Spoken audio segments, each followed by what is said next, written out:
آج جن کے ساتھ مجھے ملاقات کا موقع مل رہا ہے وہ انتہائی شفیق شخصیت کے مالک ہیں، بذات خود ایک منجھے ہوئے اعلیٰ پائے کے شاعر ہیں، 6 شعری مجموعوں کے خالق ہیں۔ ان کی شاعری پر ایک ایم اے اور 2 بی ایس کے مقالے لکھے جا چکے ہیں۔ ملک پاکستان کے اعلیٰ ترین ناشرین میں ان کا شمار ہوتا ہے، جہاں معیار پر کوئی سمجھوتا نہیں۔ میری مراد ماورا پبلشنگ ہاؤس کے روح رواں جناب خالد شریف صاحب سے ہے۔ السلام علیکم خالد بھائی۔ وعلیکم السلام۔ آپ کیسے ہیں؟ الحمدللہ۔ بہت دن ہو گئے آپ سے ٹائم لے رہی تھی، لیکن سردی کی وجہ سے نہیں آ سکی، تو اس کے لیے معذرت چاہتی ہوں۔ تو جالب صاحب کے حوالے سے آپ سے کچھ یادیں، کچھ باتیں آپ سے سننے آئے ہیں اور کرنے آئے ہیں۔ تو پہلا سوال خالد صاحب آپ سے یہ ہے کہ آپ نے جالب صاحب کو کیسی شخصیت پایا اور کتنی ملاقاتیں آپ کی جالب صاحب سے رہی؟ اب جالب صاحب کی شخصیت کے بارے میں بات کرنا تو ایسی چھوٹا منہ بڑی بات ہے۔ جو ان کی جو شخصیت ہے اور جو ان کی عظمت ہے وہ تو دنیا جانتی ہے۔ مجھ جیسے ایک کم مایہ شخص جو ہے اس کی گواہی جو ہے وہ کیا معنی رکھتی ہے، کیونکہ جالب صاحب نے جس طرح اپنی زندگی گزاری، جس طرح ہر قسم کے لالچ سے بے نیاز ہو کے، جس طرح سود و زیاں سے بالاتر ہو کے جس طرح انہوں نے زندگی گزاری، وہ تو ہر شخص جانتا ہے۔ اس کے لیے انہوں نے مشکلات بھی اٹھائیں، جس میں مالی مشکلات بھی ہیں، ذہنی مشکلات بھی ہیں، جسمانی مشکلات بھی، قید و بند کی بھی انہوں نے اٹھائی ہیں، اور آپ لوگوں نے بھی سفر کیا ہے۔ اس وجہ سے اچھی طرح ہم جانتے ہیں کہ شاید وہ اگر مادی زندگی کو قبول کر لیتے تو آپ لوگ جو ہے وہ بہت آرام سے زندگی گزار سکتے تھے، شہزادیوں کی طرح زندگی گزار سکتے تھے، لیکن انہوں نے کمپرومائز نہیں کیا کسی بھی سٹیج پہ۔ اس کی وجہ سے انہوں نے خود بھی مشکلات اٹھائیں، لیکن یہ ہے کہ وہ رول ماڈل تو بن گئے نا۔ جی بالکل بالکل بالکل ایسے ہی ہے۔ تو جالب صاحب سے خالد بھائی، میرا دوسرا سوال آپ سے یہ ہے کہ جالب صاحب سے آپ کی ملاقاتیں کتنی رہی ہیں، اور آپ نے ان کی کتاب لکھی، چھاپی، تو آپ مجھے بتائیں کہ آپ نے کیسا ان کی شاعری کو کیسا پایا؟ دیکھیے، میری ان سے ملاقات جو ہے وہ اس طرح ہوئی کہ میرے سسر جی شیخ عاشق پرویز صاحب جو گجرانوالے میں اچھا ایڈوکیٹ تھے، یہ ان کے دوست تھے۔ اچھا۔ اور یہ قتیل شفائی صاحب اور جالب صاحب اور عاشق پرویز صاحب یہ آپس میں گہرے دوست تھے۔ تو انہی کے حوالے سے میری ملاقات وہ اسی لیے ہمیشہ کہتے تو میرا پتر ہے، تو وہ اس وجہ سے کہتے تھے کہ یہ تھا کہ وہ میرے سسر کے کیونکہ قریبی دوست تھے، اور میں بھی ان کی اس حوالے سے بھی عزت کرتا تھا۔ باقی جو بڑے شاعر ہیں اس وہ تو سینئر شاعر اور بڑے شاعر اس وجہ سے کرتے تھے۔ تو چونکہ میں اس زمانے میں ماورا سے کافی کتابیں شائع کر رہا تھا، میں نے فراز صاحب کی کتابیں ساری شائع کی، پھر قتیل صاحب کی، پھر مظفر وارثی کی، یہ ساری کتابیں شائع کی۔ تو جب میں 1983 میں جب میں انگلینڈ گیا تو وہاں میں نے جو کلیات وہاں مرتب ہوئی تھی مجھے وہاں سے ملی۔ تو مجھے یہ آئیڈیا ملا کہ ان کی کتابیں جستہ جستہ تو مل جاتی ہیں کہیں اور کہیں نہیں بھی ملتی، لیکن ان کے کلیکٹڈ ورکس جو ہیں وہ نہیں ملتے۔ تو میں ایک کتاب وہاں سے لے آیا تھا۔ جب میں کتاب لایا تو پھر میں جالب صاحب سے ملا، اور جالب صاحب کو میں نے یہ آئیڈیا تھرو کیا کہ دیکھیے، میں نے منیر نیازی کی کلیات شائع کی ہے، اور بھی کچھ کلیات میں نے فراز صاحب کی شائع کی ہے، تو کیوں نہ آپ کا سارا کام اکٹھا ایک جگہ کر کے شائع کر دیجیے۔ تو جالب صاحب کو جب آپ ملے تو آپ نے مطلب کوئی کسی کو میسج دی؟ کیونکہ جالب صاحب زیادہ اتنی آسانی سے ملتے نہیں تھے، وہ آپ نے کسی دوست کو؟ ہاں، میرا خیال ہے کہ وہی میں نے اپنے سسر صاحب کہ وساطت سے ان سے رابطہ کیا، انہیں کال کیا تو ان سے ملاقات طے ہو گئی. پھر جب ان سے ملاقات ہوئی، اب ظاہر اتنا وقت گزر چکا ہے اور میرا حافظہ بھی ایسا ہی ہے تو مجھے ایگزیکٹلی تو نہیں پتا کہ کس جگہ ملاقات ہوئی تھی، لیکن یہ ہے کہ جب ان سے ملاقات ہوئی تو میں نے انہیں جب یہ آئیڈیا تھرو کیا، حرف سردار میں لے کر آیا تھا نا وہاں سے، تو پھر میں نے کہا کہ دیکھیے حرف سردار اور اس کے علاوہ جو اس میں جو کلام شامل نہیں ہے اور اس کے بعد کا جو کلام ہے وہ سارا ہم اگر اکٹھا کر کے ہم اس کو شائع کریں تو آپ کا کیا خیال ہے؟ تو انہوں نے کہا بالکل یہ تم کام کرو. تو پھر میں نے وہ ساری چیزیں اکٹھا کرنی شروع کی، ان کی کتابت کروائی، کتابت کروا کے اور پھر جیسا کہ میرا ایک سٹائل تھا کہ خوبصورت کتاب شائع ہو، تو پھر ذاکر صاحب جو تھے وہ بہت اچھا پورٹریٹ بناتے تھے. تو آپ کے ذہن میں ہوگا کہ سبرنگ ڈائجسٹ کے جتنے شمارے پہلے کے آئے تھے وہ ذاکر کی پینٹنگز تھی ساری، واٹر کلر میں وہ کام کرتے تھے. تو میں نے ان سے کہا کہ آپ جالب صاحب کی ایک بہت خوبصورت پورٹریٹ بنائیں.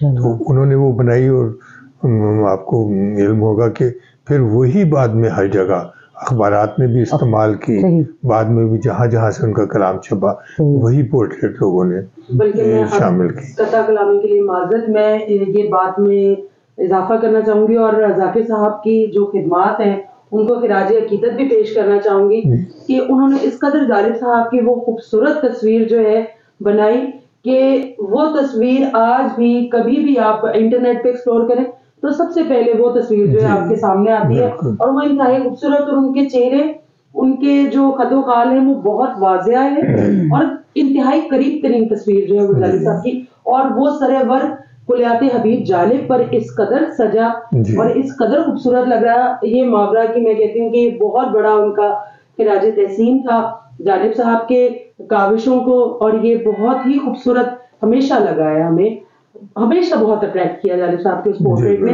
اور اس وساطت سے میں محاورہ کا بھی بہت شکریہ ادا کرنا چاہوں. جالب صاحب کو کیونکہ یہ مال روڈ ہے، یہاں پہ بہت سارے احتجاج ہوتے ہوئے آپ نے دیکھے ہوں گے جالب صاحب کے. کوئی ایسی بات جو آپ کو یاد ہو کہ آپ نے اپنی آنکھوں سے دیکھا ہو کہ یہاں پہ اکثر اس دور میں جالب صاحب کو لاٹھیاں پڑتی تھیں؟ چوک میں ظاہر ہے کہ ان پہ لاٹھیاں بھی پڑی، ان کو قید بھی کیا گیا. طاہرہ ایک واقعہ میں ضرور کوٹ کرنا چاہوں گا جو کہ میری یادداشت میں ہمیشہ سے رہا ہے اور میں نے لوگوں کو سنایا بھی ہے. وہ یہ کہ جب ان کے آخری ایام تھے تو سروسز ہاسپٹل میں تھے، تو مجھے پیغام ملا کہ وہاں ہیں، تو میں نے کہا میں ان کی عیادت کے لیے جاتا ہوں. تو میں ان کی عیادت کے لیے گیا، تو میں ایک چھوٹی سی رقم بھی ساتھ لے گیا کہ ان کی میں نظر کروں گا. تو جب میں گیا تو بیٹھا ہوا تھا، آپ کی والدہ صاحبہ بھی وہاں تھیں. تو میں نے جب کہا تو آپ کی والدہ نے کہا نہیں. تو انہوں نے کہا یہ میرا پتر ہے، تو لے کے رکھ لیتی، انہوں ذرا دس کے انہیں کون آیا سی، انہیں کون آیا سی، دس. تو آپ کی والدہ نے کہا کہ ابھی پرویز الہی وہ تشریف لائے تھے اور ان کے ساتھ ان کی فیملی کے کچھ اور لوگ بھی تھے، اور وہ ایک بریف کیس میں پیسے لے کر آئے تھے جو کہ جالب صاحب نے واپس کر دیے، جو کہ جالب صاحب نے واپس کر دیے، لیکن آپ کے پیسے جو ہیں وہ واپس وہ نہیں کر رہے. انہوں نے کہا کہ یہ میرا بیٹا ہے تو یہ رکھ لو.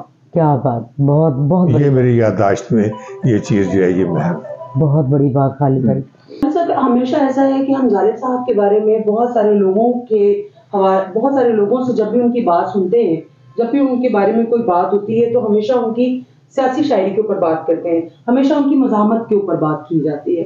لیکن آپ چونکہ ان کی مکمل کلیات کے ناشر ہیں، آپ نے ان کی شاعری کو لازمی طور پر پڑھ کر اس پہ ریسرچ کرنے کے بعد ہی اس کو شائع کیا ہوگا. میں یہ پوچھنا چاہتی ہوں کہ کیا جالب صاحب کو ہمیشہ ان کے جو ہم اسران تھے وہ کہا کرتے تھے کہ یہ تو بند شاعر ہے، یہ جلسے کا شاعر ہے؟ ابھی بھی کوئی 2-1 سال پہلے ایک بڑا واقعہ ہوا تھا جب ایک ہمارے خود ساختہ عظیم سے اینکر صاحب نے فرمایا کہ جالب صاحب کو اس طرح سے شاعری نہیں مانتے. لیکن میں یہ صرف آپ سے یہ سوال کرنا چاہوں گی کہ کیا جالب صاحب کی رومانوی شاعری ادب کے تمام تقاضوں کو پورا کرتی ہے؟ کیونکہ آپ خود ایک مستند شاعر ہیں اور بہت خوبصورت جو آپ کا اسلوب ہے وہ بہت خوبصورت ہے. تو آپ اس رومانوی شاعری کے متعلق جالب صاحب کی کیا کہنا چاہیں گے؟ دیکھیے سارا بیٹا، یہ ایک بڑا ریلیونٹ سوال آپ نے کیا ہے. بات یہ ہے کہ کوئی بھی شاعر مزاحمتی شاعر پیدا نہیں ہوتا. جی. وہ بعد میں بنتا ہے، زمانہ اسے بنا دیتا ہے، لیکن وہ شاعر پیدا ہوتا ہے. جی. بنیادی طور پر وہ پیدا شاعر ہوتا ہے. جی. اور اس کی جو ابتدائی شاعری ہے وہ ظاہر ہے کہ وہ جب پڑھتا ہے غالب کو، میر کو، سودا کو، مصفی کو، تو ابتدائی شاعری جو ہے وہ تو اس کی رومانوی شاعری ہی ہوتی ہے. اس کے بعد وہ ٹوسٹ لیتا ہے ایک خاص عمر میں آ کے اور خاص حالات کے پیش نظر، تو پھر وہ فیض و جالب بنتا ہے. کیا بات، کیا بات، کیا تو بات. میں ان کی جو رومانی شاعری ہے اس کو بھی اتنا ہی پسند کرتا ہوں جتنا کہ ان کی مزاحمتی شاعری کو. یہ اور بات ہے کہ میسز جو ہیں، جو عوام ہیں، وہ ظاہر ان کا ترنم بھی غضب کا تھا اور وہ پڑھتے بھی غضب کا تھے اور شعر بھی غضب کا کہتے تھے، اور قادر الکلام شاعر تھے. یہ کسی نے بکواس کیا جو آپ سے کہا کہ وہ تو بند شاعر تھے، لا حول ولا قوت. تو وہ بہت اچھے شاعر تھے اور ماسٹر شاعر تھے. یہ بڑی ہماری جو پبلک ہے یہ بڑی سرجن ہے شاعری کی. یہ ایسے ویسے آدمی کو ایکسیپٹ نہیں کرتی، اڑا کے پھینک دیتی ہے. بالکل صحیح. اس وقت لاہور میں 3000 شاعر پڑھے ہیں، لیکن چند ایک شاعر ایسے ہوں گے جن کو لوگ باقاعدہ سنتے ہیں. کیا بات. تو اسی طرح قیام پاکستان سے اب تک لے کر ہزاروں شاعر ہو چکے ہیں، لیکن جالب ایک ہی نکلا ہے ان میں سے. ایک ہی نکلا، بالکل صحیح. مزاحمتی شاعری کے سرخیل جب بھی نام آئے گا تو اس کی بات یہ ہے کہ بیس تو ان کا وہی شاعری ہے جو کہ روایتی اور ٹریڈیشنل شاعری ہے، اور اس کے اندر سے پھوٹی ہے پھر ان کی مزاحمتی شاعری. کیا بات. بس بہت شکریہ آپ کا. دیکھیں، جب آپ کسی کنویں کے پاس بیٹھے اور یہ سوچیں کہ آپ کی پیاس بجھ جائے تو یہ ممکن نہیں ہے، اسی لیے ہم تھوڑا تھوڑا جو ہے وہ آپ سے کشید کر رہے ہیں. میں مزید آپ سے، کیونکہ میں جالب صاحب کی دوسری پیڑھی پر آتی ہوں، تیسری نسل پر آتی ہوں جی. تو میں نے ان کو 9 سال کی عمر میں ان کا انتقال ہو گیا. جب میں 9 سال کی تھی تب ان کا انتقال ہو گیا. میں مزید یہ جاننا ضرور چاہوں گی، کیونکہ تھوڑا بہت آپ کے، جیسے آپ نے فرمایا کہ آپ کے وہ سسر کے بہت عزیز دوست تھے، تو میں یہ آپ سے پوچھنا ضرور چاہوں گی کہ کوئی ایسی بات جس کو آپ محسوس کرتے ہیں کہ جالب صاحب کو دوسرے تمام لوگوں سے جدا کر دیتی ہے، کیونکہ ہر شخص میں ایک ایسی خوبی ضرور ہوتی ہے کہ وہ اپنے کسی بات سے دوسرے سے الگ ضرور ہوتا ہے. تو جالب صاحب بہت بڑے بڑے نام ہیں. فیض صاحب دیکھیں، صدی کے عظیم شاعر فیض صاحب، انہوں نے جالب صاحب کی قربانیوں کو ایڈمٹ کرتے ہوئے کہا کہ جالب کے سامنے جاتے ہوئے شرم آتی ہے. نذیر اکبر آبادی کے بعد اگر کسی کو ماسز میں شاعر کوئی جس کو عوام نے سنا ہے، ایکسیپٹ کیا ہے، نذیر اکبر آبادی کے بعد وہ حبیب جالب ہے. تو کوئی ان چیزوں کو جالب صاحب، فیض صاحب کے مطابق وہ جالب صاحب ڈیفرنٹ ہو جاتے ہیں ان سے. کوئی ایسی ان کی شخصیت کا کوئی ایسا باریک پہلو، کوئی ایسی ان کی بات جو لوگوں کے مقابلے میں ان کو الگ کرتی ہے، ان کا رویہ، ان کا خلوص، ایسی نارمل چیزیں. باقی ان کی شاعری اور ان کی جو تمام مزاحمت ہے وہ تو تمام دنیا کے سامنے. کوئی ان کی شخصیت کے پہلو کے بارے میں اگر آپ کو بات ہمیں بتانا چاہے جو ہم نہیں جانتے. دیکھیے، اس سوال کا جو جواب ہے بہت واضح اور بہت سادہ اور بہت آسان ہے. ہمارے سامنے جو شخصیات اس زمانے کی ہیں، فیض صاحب ہیں، فراز صاحب ہیں، قاسمی صاحب ہیں، یہ ان کے لیول کے لوگ تھے. ان میں سے کسی نے بھی قربانی نہیں دی اپنی ذاتیات کی، اپنے بچوں کی، اپنی مالی منفعت کی. سب نے اپنے دونوں پہلو جو ہیں وہ برابر رکھے. اپنی زندگی بھی بہت اچھی گزاری، شاعری بھی اچھی کی. جالب صاحب واحد آدمی تھے جنہوں نے پرواہ نہیں کی کہ مجھے کیا نقصان ہو رہا ہے، میرا کیا بنے گا، میرے بچوں کا کیا بنے گا، میرا مکان ہے یا نہیں ہے، میرے پاس کوئی بینک بیلنس ہے یا نہیں ہے. ظاہر آفرز تو ان کو بھی بے شمار ہوئی ہوں.